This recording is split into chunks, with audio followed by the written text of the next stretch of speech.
بسم الله الرحمن الرحيم الحمد لله رب العالمين والصلاة والسلام على سيد الأنبياء والمرسلين نبينا محمد وعلى آله وصحبه أجمعين أما بعد. So what we're going to do, and like I had mentioned last time in the previous class, if you have any questions at any point, I'm not going to keep jumping back and forth between the chat, but if you guys want to just go ahead and just kind of stop me, or you can just say, excuse me or whatever. I believe all of the mics you guys can mute or unmute on your own, and just say, hey, I have a question, or hey, can you look at the chat? And I'll have no problem taking a stop at that point, stopping and looking at that point, because I'm not very good at multitasking. So if there is any issue, if there are any problems, if there's anything you don't understand, please, if you have a question, that means that there is probably somebody else who has a question. The first things that we'll talk about, what is fiqh? And we had talked about this last week. It was a very quick introduction. And like I said, a lot of what I have here is taken or is a summary of what Sheikh Hatem mentions in his lectures. So if you want a little bit more clarification, you're obviously more than welcome to ask me, or you can refer back to those lectures. So basically, he started out with the discussion of the hadith, وَمَن يُرِدِ اللَّهُ بِهِ خَيْرًا يُفَقِّهُ فِي الدِّينِ. Whoever Allah intends good for, he gives him understanding of the religion. Fiqh is classically always mean to understand, right? But as sciences developed and as they progressed, fiqh came to mean more and more of an understanding of the sharia, of the laws of Allah subhanahu wa ta'ala. And the fuqaha have come up with a definition, and this is the very classical definition, as recognition of the practical laws as they are deduced from their detailed proofs. And we'll talk about what all of this means, inshallah, as class continues. Which also leads us to the next question, is what is a madhhab? And again, something that we talked a little bit more about last week. I'll talk to Ibrahim about uploading the lecture, so you guys can go back and refer back to that, bi'idhnillahi ta'ala. So the madhhab is not the four that we have today, or the fifth if you count the Lahiri madhhab, or even the sixth if you call the Jafari madhhab. There were multiple madhhab, and the ones we have today are kind of the ones that survived. The rest of them kind of died off. Normal, it's not a big deal. And why is it that we accept these four madhahib? Not just because they're the ones that survived, and the reason that they survived, sometimes political, sometimes historical, but the reality is that the Muslims in general have accepted these four madhahib as the madhahib of the Sunni schools. Imam Shatibi mentions, and this is something that I think is really important and a really drive home point, that if a student is only familiar with one madhab, and he himself was Maliki, by the way, will only drive him towards zeal in his madhab and disdain of other madhahib. So what Sheikh Hatem talks about, and what I had actually spoken about last week also, is that how is it possible that you actually master one madhab, right? Even the masters of those madhab,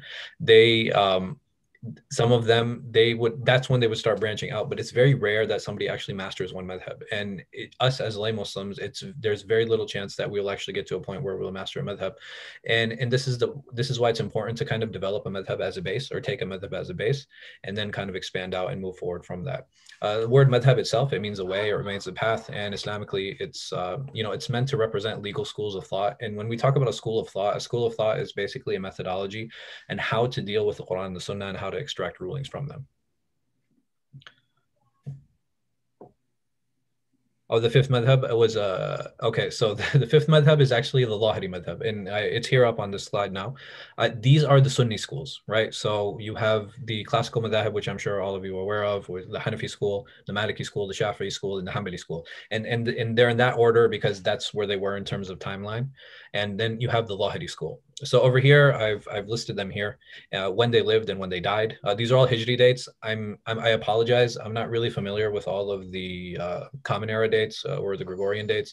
I'm more familiar with the Hijri ones. These are the ones I've always studied in. So every time you see a number up here, this is going to be the Hijri date. And just for reference, we are in the year 1442 now. So that'll give you an idea of how long ago these individuals lived. And saying that, so these are the four madhab that we're all familiar with, the first four, which I've mentioned. And the fifth one, this is the Lahiri madhab, right? So the Lahiri madhab is classically known as the literist school. And basically what they did is they say, okay, well, we have to take the apparent, superficial, literal meaning of the text. And they have a number of additions and a number of unique positions within Sunni thought, which is why they're still considered a madhab that is to be relied on. You have some scholars who are still alive who ascribe themselves to the Lahiri school. It's not a very popular school amongst all of the madhahib, and one of the reasons that is generally rejected is because of their position on qiyas, or taking analogy.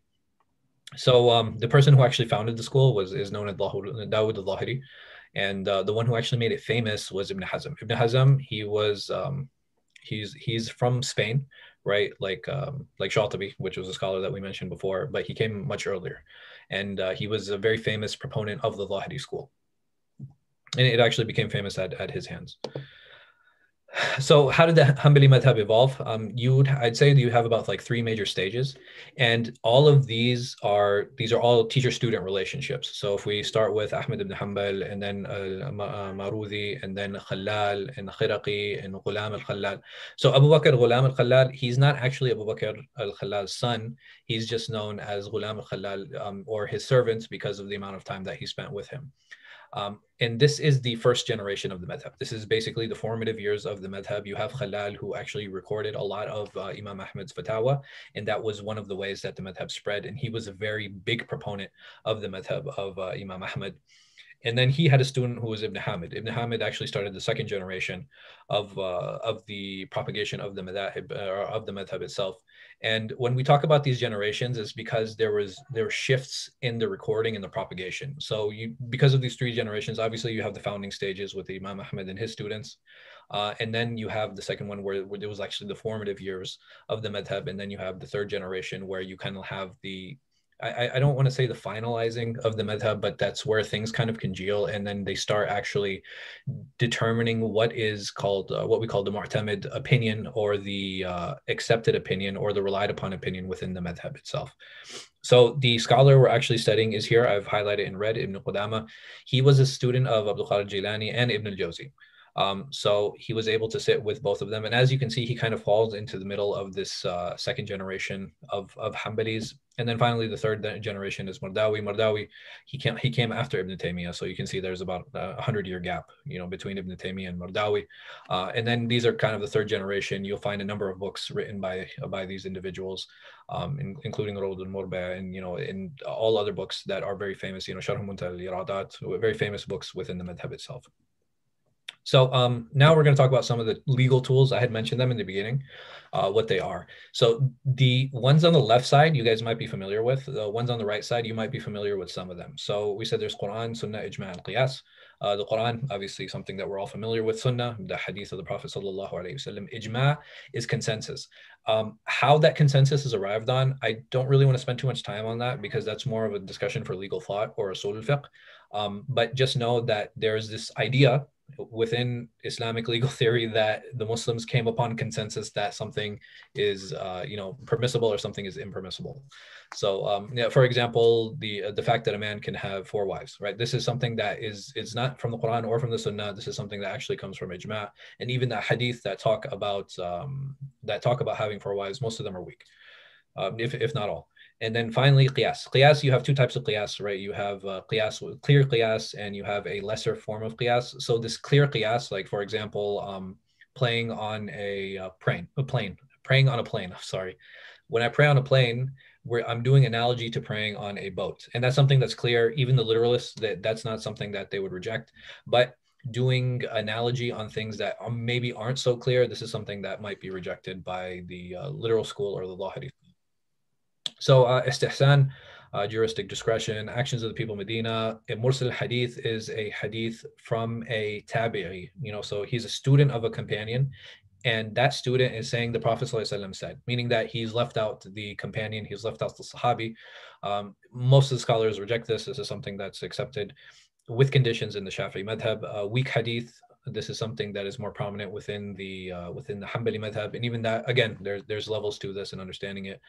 Potential harms and benefits, these are called al-maslaha al-mursala, a statement of a companion, or fatwa sahabi.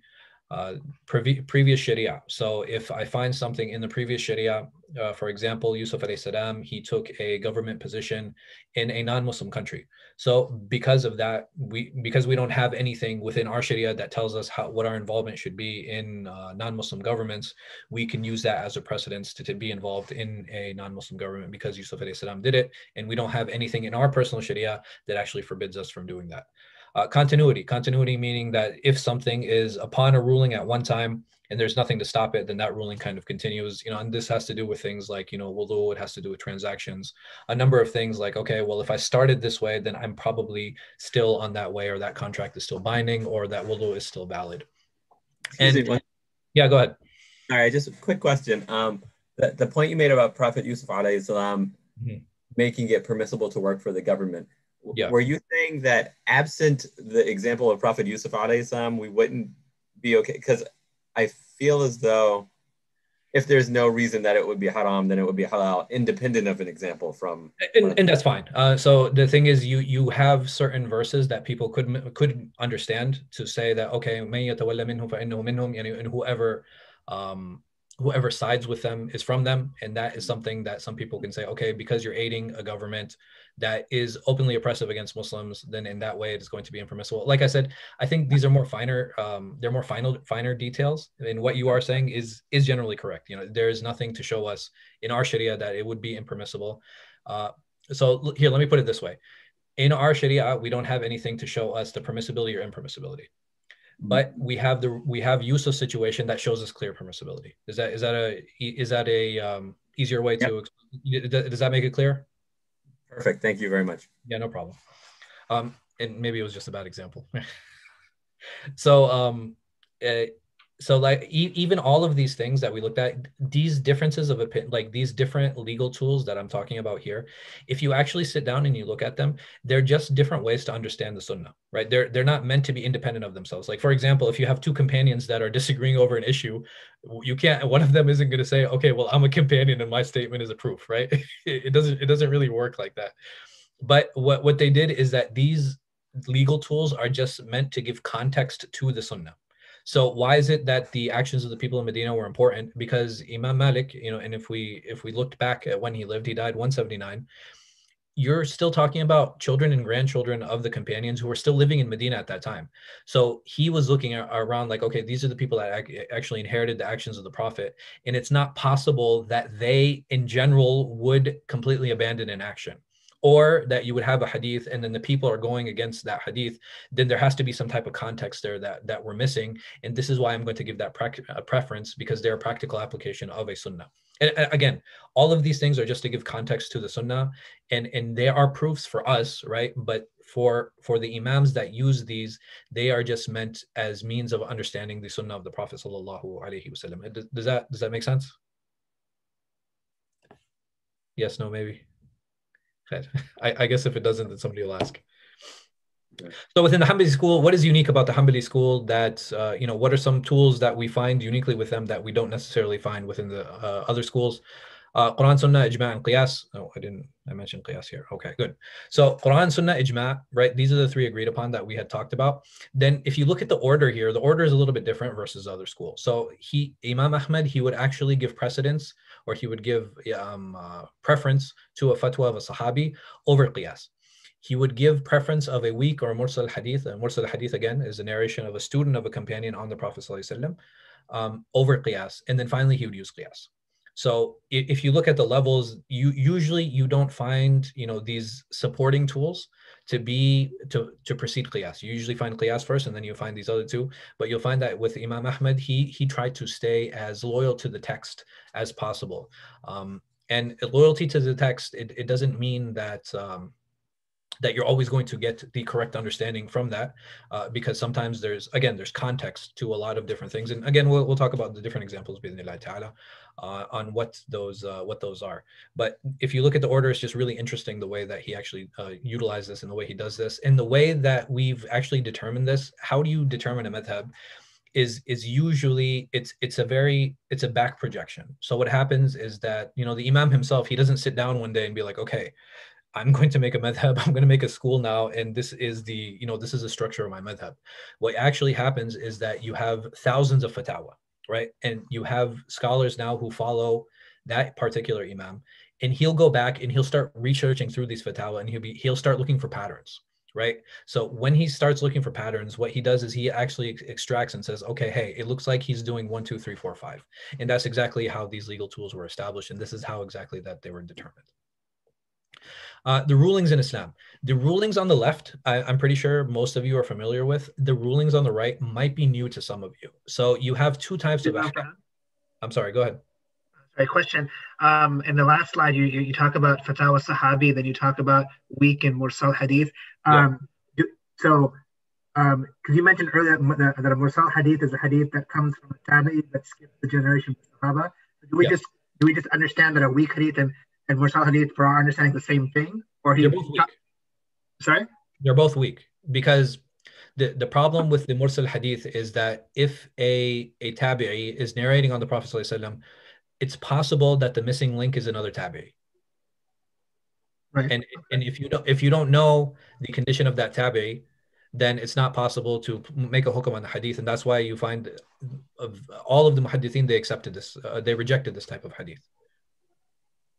And again, even for Imam Ahmed and even for Imam Shafi'i, these were meant to be supporting proofs, right? They're not proofs in and of themselves. So what they would do is, again, you know, and just trying to put this into context, the Quran and the Sunnah are always the overarching umbrella, and in order to kind of extract a ruling and try to get something of that, like let me think of a good example.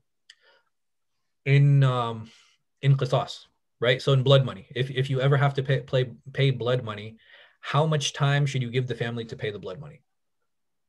You don't have anything, right? There's nothing in the Quran, there's nothing in the Sunnah that actually dictates to us and tells us, okay, they have to pay it back within this amount of time.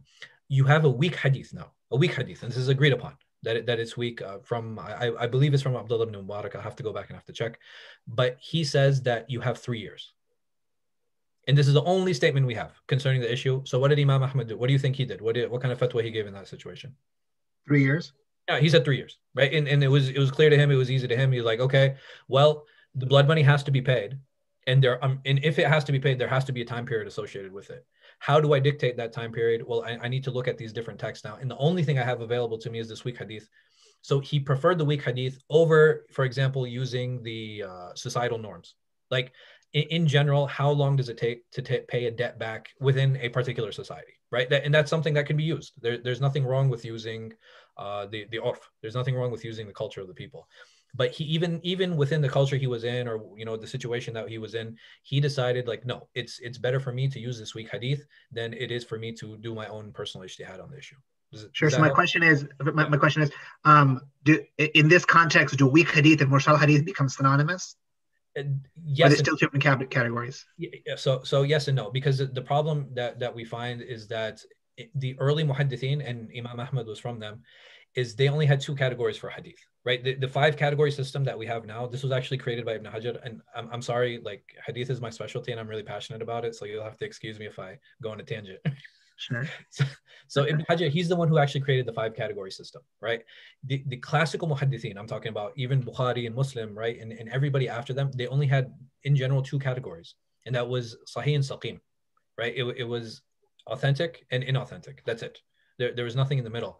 And for them, sahih, there are levels of sahih, right? So Hasan wasn't even in the books, right? It's not something that was classically used by the scholars. The only one to actually use it was Tirmidhi. But if you find even around Tirmidhi, there wasn't anybody who really followed him in that until you get to Ibn Salah, who came much later. So saying that the weak hadith for Imam Ahmad, it can actually mean that a level that can be brought up, right? Meaning that if I have multiple weak narrations that don't have a liar in them, right? And somebody who's upright, but he might have a problem with his memory, those hadith can be combined and they can be brought up in status. So many of the scholars, they say that's what is meant by the weak hadith here, meaning iqabah li-taqwiya, meaning that it is able to be brought to a level of acceptance. Thank you. Yeah, like I said, I'm sorry for the tangent, but just to clarify. I think, Sheikh, just a quick, I'm not a muhaddith, but I think Said wanted to ask, so not all mursal hadith are weak hadith, and yes, not all weak hadith mursal, meaning mursal hadith is one of many types of weak hadith. Correct. Thank you for the clarification. Yes, thank you. So going back to the types of rulings, you have hukum taklifi and hukum wada'i. Hukum taklifi is rulings that are associated with rewards and punishment. And it's called taklifi because these are the ones that actually show personal accountability. So this is the ruling on, even though it's the ruling on the action, it's actually the ruling on the relationship of the person to the action. And like I said, these 5 you're probably very much familiar with, fard al-wajib, mustahab, mubah, makruh, and haram. The only reason I starred the bottom and the top ones is because the Hanafis, they deal with them a little bit differently.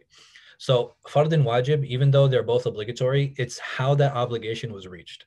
So for the Hanafi, the fard is something that comes bi dalil qat'i, that comes with a certain dalil, and wajib comes with a dalil dhanni, or something that they're a probable cause. And the same thing with haram, right? They have haram tanzihi wa haram tahrimi, right? So you have two levels of haram in the same thing. The same kind of thing applies. One is an absolute or a qat'i dalil, like one without doubt, and then you have the other one which is probable cause. Are there any questions on these five? I believe that we're all familiar with them. I want to go through them one by one, but just in general. Is there anybody who's not familiar with these? Okay, I'll take that as a yes. So the ones that we really need to pay a lot of attention to are wajib and haram, or fard and haram. And the reason that we need to pay attention to those is because those are the ones that are actually associated with sinning. So if I leave off, number one, if I leave off a fard, right, or if I leave off a wajib, then there's a sin for that. And for haram, if I fall into haram, there's also a sin for that. 2, 3, and 4, there can never be any sin involved in it. There can never be any sin involved with those. It is possible that I get rewarded. So mustahab is something, if I do, I'm rewarded. And if I don't do it, there's no sin. Mubah, there's no reward, there's no sin. Makruh, if I do it, there's no sin. If I avoid it, I'm rewarded. So makruh is the opposite of mustahab, and wajib is the opposite of haram, and mubah, like we said, is in the middle. Should I repeat that, or are there any questions? No, just quick question. Sure. Does this mean just complete careless and like excessive use of makruh, like doing makruh things would not incur any sin? Like there's no way you can get sin from makruh acts? No, you can't, because it's not haram. The only time is, so even what you're talking about, it can either be, right? It can either be israf, right? It could be excessiveness, which is sinful because of the excess. And an example of that, is it permissible to eat apples? Yes or no, Osama? As far as I'm aware, inshallah. Allahu Akbar. Alhamdulillah. So, we're on the right path. So, but what if I eat 13 apples in one sitting? Did you work out first? Like, what were the circumstances? No. No, but I'm saying in general, eating 13 apples in one sitting, this is excess. That seems excessive, absolutely. Right? It's excessive. So what have I done? I've actually fallen into haram at that point, because even though I've taken something that was initially jaiz, it was initially permissible, and I've abused it now. And an abuse or an excess of anything is something that's haram. So I can fall into a number of makruhat, right? I can fall into a number of things that are makruh. But does it mean I will get sin for those? No, absolutely not. I will only get into sin if I fall into haram. And even that, the haram would be in excess. Right? For example, if I spent the entire day playing video games, right? I played from Fajr until Isha. The only time I took breaks were to pray and to eat. Did I do anything wrong? Yes. What did I do wrong? Where's the sin? You wasted so much time. Did you neglect your family? Did you have other responsibilities that you were in I it was my day off. I fulfilled my responsibilities the rest of the week. And you didn't owe nothing to your wife? No, I didn't. I took her out. I promised her that listen, Wednesday is our day. I took her out on Wednesday, and I was like, Saturday is my day. My ruling would be, go ahead. You're good. You go ahead, right? You'd be okay with that. No, I'm saying even Islamically, is there a sin on me? No, it's makruh. Right. I mean, it's not, it's not the best use of my time, right? And, but does it, as long as I have fulfilled Allah's rights and I've fulfilled everybody else's rights and the rights upon myself, I can basically do whatever I want as long as it's jaiz. So I'm not trying to be difficult, but I feel like that is a much worse thing than eating 15 apples. And that's always going to be subjective, right? Because something you might see to be worse, somebody else might not be, right? Somebody might watch, for car build videos all day. Somebody might study the migration patterns of like meerkats. The thing is, there's just so much, laghu out there, right? There's so many things that have quote unquote no benefit, but just because it has no benefit doesn't make it haram. Fair. right? And again, this is going to be subjective. I can waste, quote unquote, waste my entire day. But if I fulfilled Allah's rights, I fulfilled others' rights, and I fulfilled my rights, technically, I haven't done anything wrong. And, Gotcha. and one of the reasons that I bring this up, and, I know it's a bit of a sidetrack to the discussion, is because, me growing up, I've always had this sense of guilt, right? that wasting time is sinning. And I always used to have this sense of guilt, but the reality is there's no reason to carry that sense of guilt. And the reason that I have such a problem with that is because when you carry the sense of guilt, then there's no way to kind of get over it. And you're constantly in the state of sin. And at one point you just give up because you're like, well, this isn't realistic. I can't maintain this. So, may Allah protect us and don't waste your time. So sure. Can I ask one usuli question here? Ahlan. So we say haram, we can only establish haram through dalil qat'i, صح? No, and the Ahnaf, yeah. So for the haram, even for the rest of the madahib, whether it's dalil qat'i or dhanni, it's okay. Okay. It's haram.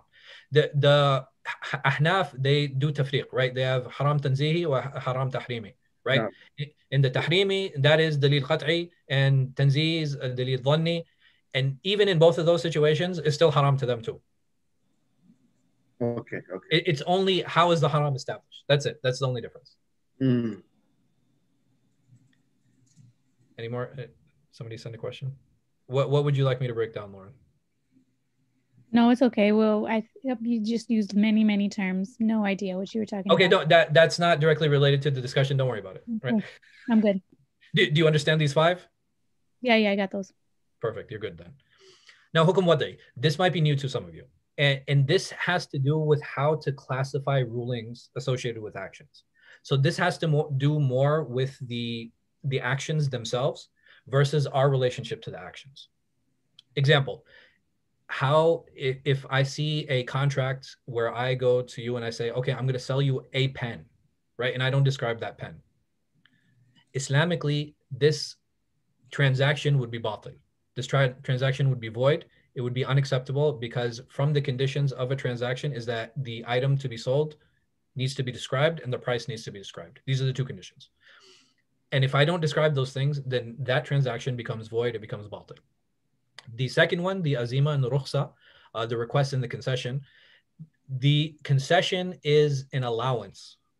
The azima is the original request, is the original ruling on that. For example, what is the ruling on praying Salat al-Dhuhr? The ruling is at Dhuhr time. It is wajib, right? You have to do it. Like, what is the ruling on praying Salat al-Dhuhr while I'm traveling during Dhuhr time? I have a concession, right? I can either pray it at Asr time or I can pray it at Dhuhr time. Sabab.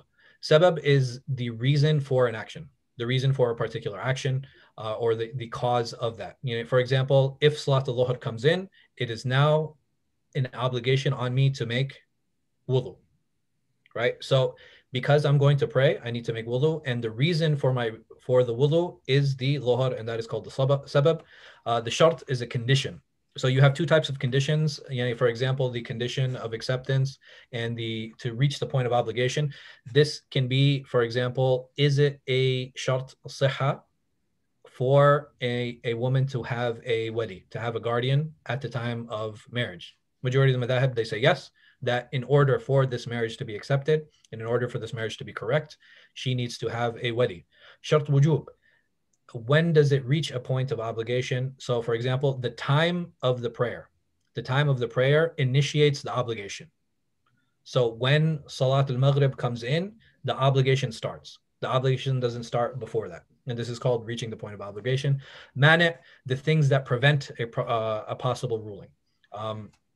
So for example, let me think, what is a good mani'? And if you guys have any examples, you're more Administration. I'm sorry? Administration, period.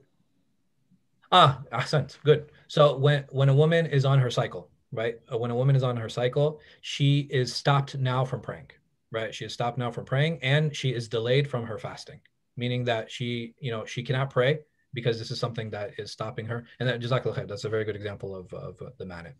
Are there any conditions on these? I'm sorry. I have a question. Yeah, go ahead. I have a question about azima and rukhsa. Yeah. So I'm confused a little bit about azima, because what I understood from it before now is that it is something doing more than what is generally required. No. And like in terms of ihsan or something. No. It's exactly what is required. So Okay. for example, when Ramadan starts, I am required to Right. Fast. fast. What if I'm elderly and me fasting actually has an ill effect on my health? Then I need a rukhsa. I need the rukhsa. Does that clarify? Does that help?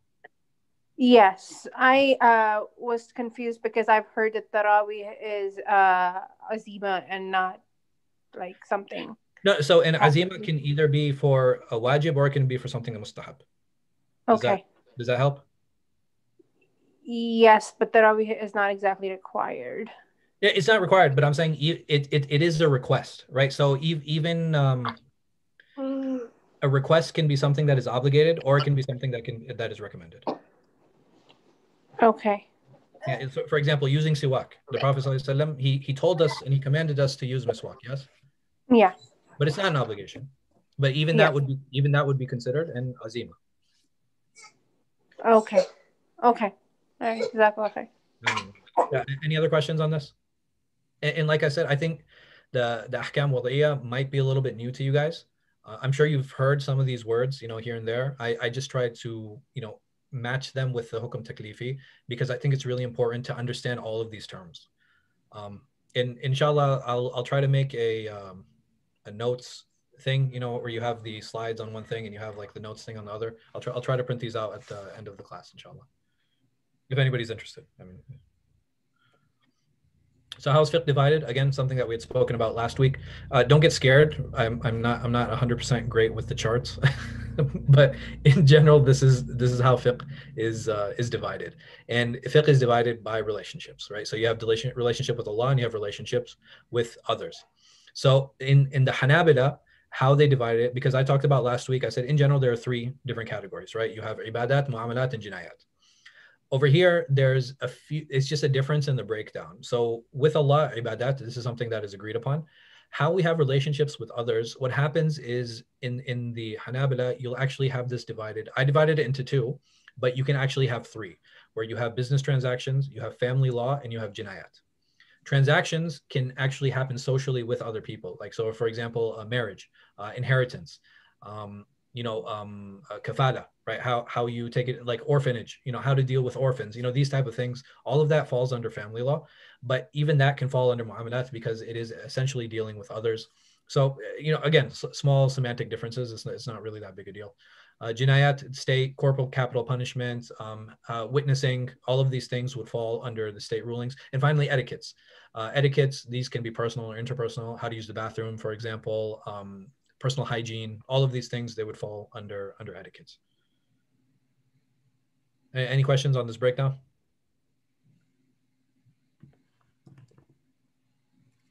Yeah, I was just about to ask what Oda asked. Do we get these slides at any point? Yeah, so what I'm going to do is I'll send them to him, inshallah, and what we can do is, you have like 3 or 4 slides on a page and then space to write on the side. Would that be good?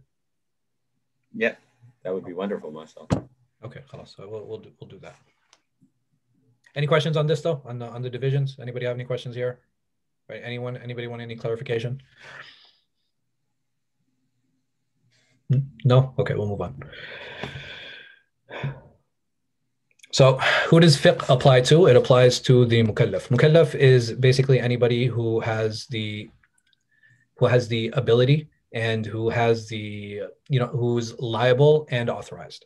So liable, if he's of age, right? If he's of the mental state, if he's Muslim, right? All of these things. Authorization is if he has the ability, he's been given the authority to do that. So you have wikala, for example, if I give somebody, I can for, so wikala is basically giving somebody authority to act on my behalf. So for example, if I appoint someone to buy and sell on my behalf, right? Is he authorized, to do those things? And these are the things that would apply to the mukallaf. In general, when we talk about the mukallaf, or the person who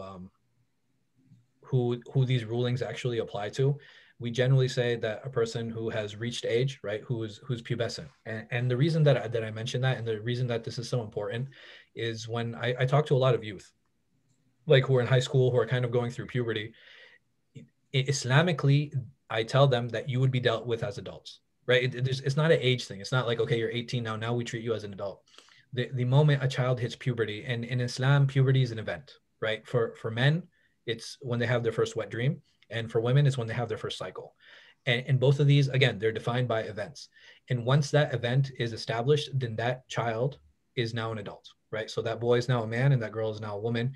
And just like they're obligated Islamically to fulfill all of those, those obligations, those 5 pillars, they would also be accountable for any type of theft. They would be accountable for slander, and the adult punishments would apply to those individuals. And I know it's kind of shocking maybe for some of us, but that is the reality, because now that you have religious accountability, you also have social accountability. So the book that we're going to be studying, Al-Umdah, it's like the Al-Umdah is something that you rely on, or something that is a pillar, which I think is a good choice for the class and for the theme of what it is that we're trying to establish here.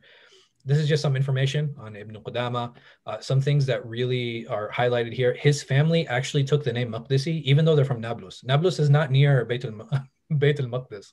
And I think the reason that they took it is because Bayt al-Maqdis is just more famous, and there weren't, the Hanbalis they left Baghdad after it was sacked, and they kind of settled in Jama'il, which is modern day Jama'in.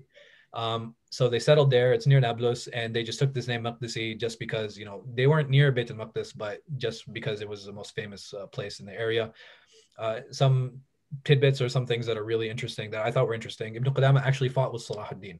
Salah ad-Din himself was Kurdish. Ibn Qudama was Arab, and he fought in his army to recapture Jerusalem. He visited Baghdad, in 582 and 589. I believe the sack was like 550 when the Mongols sacked it. I'm gonna have to go back and check that. I don't remember exactly. He made Hajj, and he died on the Eid al-Fitr in 620. So that, again, this is just a snapshot of his life and who he was. His famous books, Al-Umdah, Al-Muqni, Al-Kafi, Al-Mughni. So what's actually interesting in this series is that this is how he hoped that a student would study fiqh. Al-Umdah is considered a primer, and in it you will find mostly rulings. Al-Muqni, he'll start introducing some hadith and some verses that actually give the reasons of why the madhab has the rulings it does. Al-Kafi is inter-madhab. It actually talks about the difference of opinion within the madhab itself. And Al-Mughni is extra madhab. And it sets the Hanbali madhab as the base, and then it compares the other. It's like a comparative fiqh book. It's very long.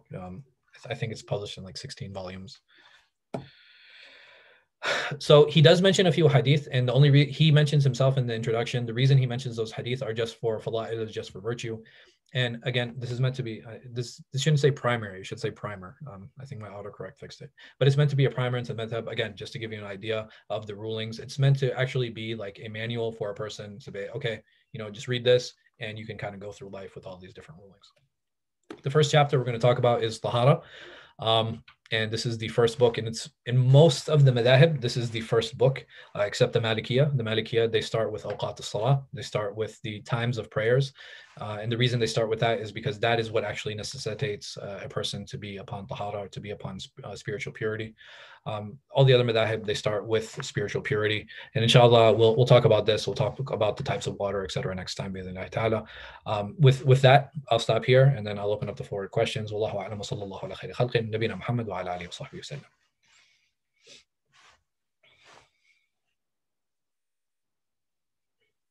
This is a kind of tangent question, but I'd never heard being of age, like the being described as a mukallaf as like an event for male as well, like for boys. Yeah. Is there like does that mean that there's traditional scholarship or like a counsel for parents of like, how do you have that conversation with a boy? Because I would imagine that might be more difficult to ascertain the moment that action happens, whereas it might be clearer with a young lady. No, it is, and that is the reality. So even for the boys themselves, for some boys, like they will have all of the characteristics of a man, and they won't have their wet dream until later, right? So that is the main event. Saying that, are there supportive proofs that you can actually use to determine if a boy is a male or not? Yes, absolutely. There, you have narrations of certain scholars where they would like sneak into their son's room while he was, while he was sleeping, and they would like lift his arm up, like, to see if there's any growth, these type of things. So, there you definitely do have that, but those are considered more supportive evidences, and they can take the place of the major event. You might have, for example, somebody who's hiding it, right? You might have a boy who might have committed a crime, and he's hiding the fact whether he's gone through puberty or not. There are a number, there are a number of things. There are a number of things that are definitely involved in that. Saying that, in general, that is the event, right? In general, are there cases where you would use other supportive proofs? For example, he has a full face of hair. Like he's got hair in other parts of the body. Yes, then at that point, his voice has changed. Those would be more determinant factors. But in general, that's how it's applied, and Allah knows best. Sheikh, I have a follow-up question on that. So, masalan, somebody doesn't have none of those, like no breaking voice, no hair, no nothing. So in the Shafi madhab, there's an age limit. If you pass that age, no, ahsan. Yeah, you're absolutely right. You're absolutely right. What is the age for Hanbali school? Wallahi, I don't remember. I'll have to go back and I'll have to check. I want to say 12 or 13, but I don't. Wallahi, I don't remember. I'll have to really go back and check. What does the Shafi'iyya say? 15. 15? There's khilaf. 15 is the final limit, and 15 is the final. But I've seen people like Ramli suggesting like 18 to 18. Okay, they might be affected. Muhammad is 15. Okay. No, and I'm like, again, I'm sure it's around there. I can't imagine it being very different. But even the age number that we apply, and it can be for girls too, right? Because sometimes you have girls who don't have their cycles until much later, and sometimes they've started developing. So there is an upper limit for everyone. I'm just not exactly sure what it is for the Hanabila. I'll have to go and double check. Like it's anywhere between 12 and 15 or something like that. But I will have to go back and check, inshallah. I have a question here. Even the Sheikh in the video just brushed it over. Yeah. And you spoke about it a little bit. So what is the methodology of making tada'if of hadith or weakening the hadith pre Ibn Hajar and post Ibn Hajar? I know post Ibn Hajar is the 5 that we all know, and specifically focused on the 2, on the dab and the hifd. Yeah. So what is ضبط والحفظ يعني ضبط عدل ونعم dab. Yeah. نعم. But pre, what were they checking? No, it was the same thing. It's only how you classify those hadith. Okay. So I don't want to say pre Ibn Hajar, but like pre Ibn Salah. Okay, because yeah. Ibn Salah, he's the one who actually introduced the idea of Hasan into the mainstream hadith culture. Pre Ibn Salah, you only had Sahih and Saqim. No. And then they would use other words to kind of represent those. So like, from them was Da'if, from them was Munkar, from them was Hasan, from them was Jayyid, from them was Qawi, right? But in general, these were the 2 rulings that all the hadith revolved around. But so when you have, for example, even Imam Bukhari himself, when he says Sahih, Al-Bukhari, what does he mean? In our modern terminology, it actually means hadith that are Sahih and hadith that are Hasan. That's all. What's kind of funny, and again, I don't mean to go on too much of a tangent. You find a lot of modern day scholars saying, okay, well, Ibn Khuzaymah and Ibn Hibban, when they say Sahih, they actually mean Sahih and Hasan. Why is it different for them when they don't even say that? But it doesn't apply to Bukhari and Muslim. But like I said, I didn't want to get into too much of a tangent. Do you have any other questions? Because Sayyid raised his hand. Sayyid, go ahead. We'll come back if you have any more, inshallah. I do, but outside Kharij al-Madhhab. خلاص. Go ahead, Sayyid. Sure. I have two questions. First one, you mentioned a term. I want to see if you could just repeat it. It said this is the opinion that's relied upon by the school. Yeah, it's called the mu'tamad. Mu'tamad. Yeah. And in the Hanafis, they don't use that term. They use mufta bih, the one that's given fatwa in the madhhab. Thank you. And then a second question. You went over the hukum, I spelled that. Went over hukum khalifi, and you talked about the 5. Yes. No, I'm sorry. Before they talked about the methodology of the school, we talked about the fatwa sahabi and the weak hadith and the qiyas. Sheikh Hatem, when he talks about the proofs in his video, he goes over a different list. Is that irrespective of the Hanbali school, or is that something else? He talks about like Quran, Sunnah, Ijma, Qiyas, juristic preference, public interest, blocking the means, and previous legislation. Yeah, so you find that if you go, you see the slide that I have up now? Uh-huh. Look on the differed over. So I mentioned a lot of them here, but there are more than this. So he wasn't mentioning that it was for the Hanbalis. He was just kind of throwing them out there. Yeah. He was just mentioning them. This is actually specific to the Hanbali school. Okay, perfect. Thank you. Saying that the other tools that they use, for example, al-masalim al-mafasid, this is something that is very common in the Hanbali school for public good. Okay. Right, and again, there are more than this. In general, this is the major madhhab that is applied when dealing with the proofs. Okay. Then I have another question. I can hit that one up. Oftentimes I hear this discourse where the Hanbali school is very often associated with being very textual, right? Yeah. Where does this come from? Is this like a misconception? Like, are we going to get into that later, maybe, or something? Or what does that mean? Well, there's a few reasons, right? The first reason being that Imam Ahmad himself, he was the most prolific hadith writer amongst the 4 imams, right? So he actually has a musnad, that we have that has reached us, where he has a number of hadith. He himself was the teacher of Bukhari. He sat with many of the major hadith scholars of the age. Even Imam Shafi'i, he sat with Shafi'i.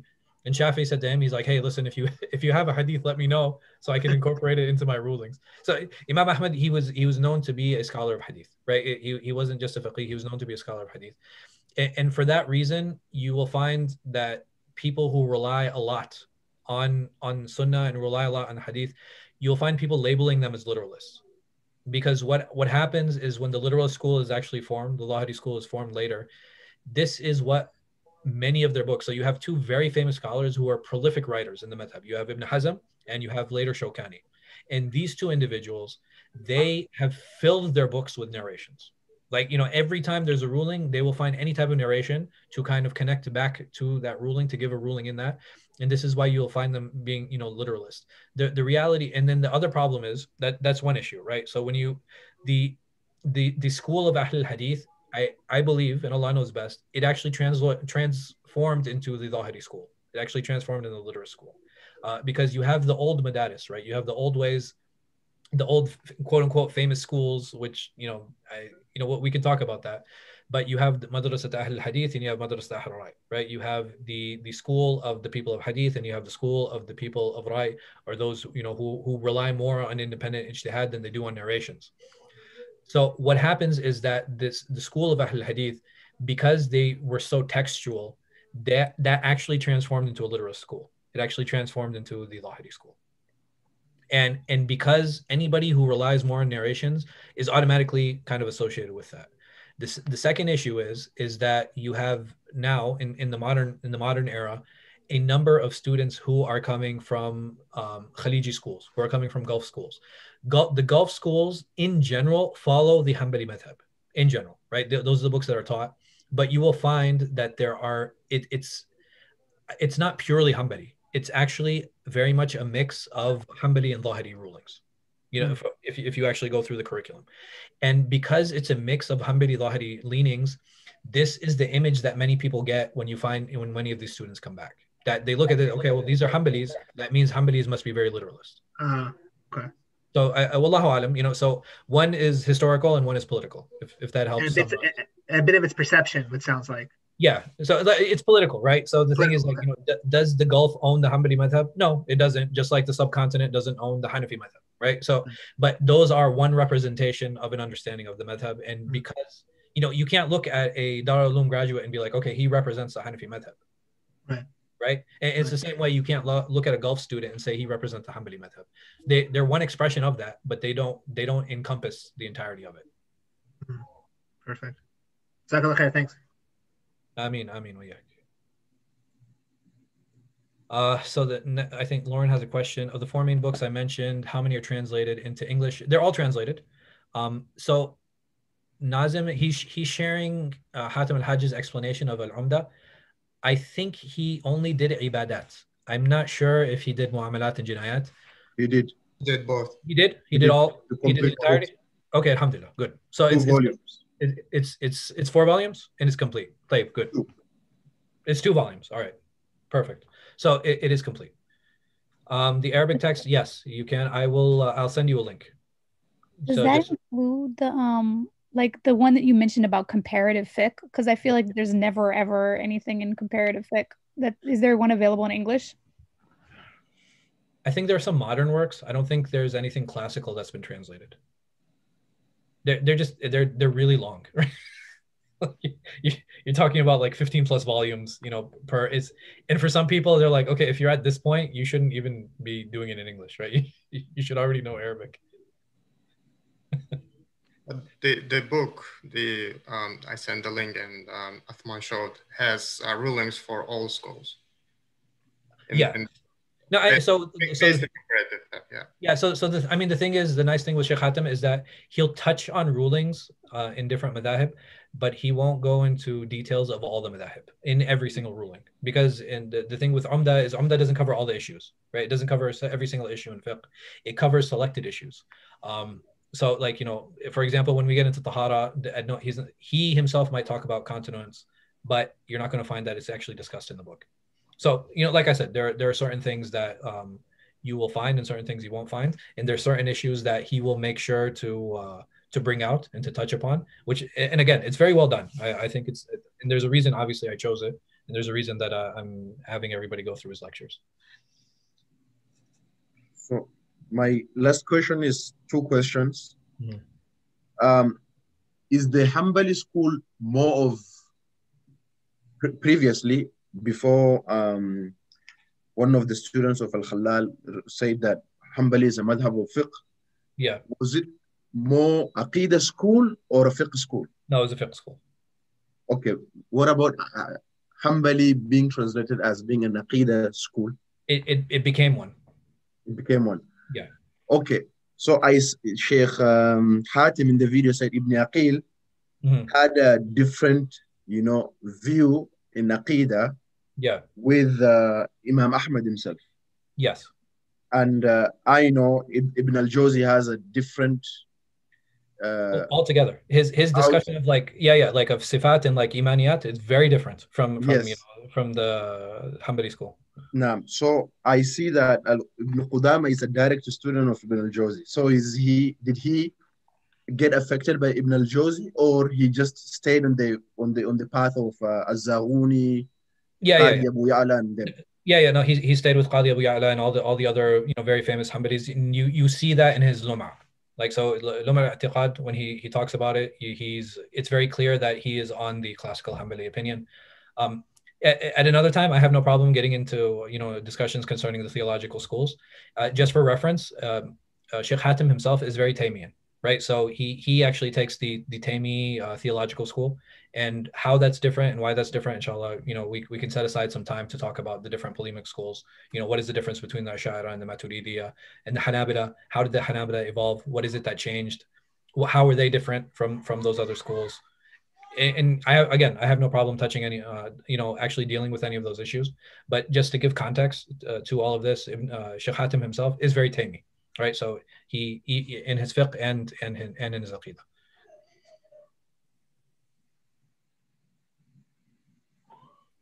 I guess if we don't have any other questions, we can end here. Barakallah fikum, Shaykh. Wa fika barakallah. Subhanakallah wa hamdik wa ashhadu an la ilaha illa anta astaghfiruka wa atubu ilayh. Inshallah, I will put the next set that we're going to go over in class in the WhatsApp group, inshallah. Assalamu alaikum wa rahmatullah.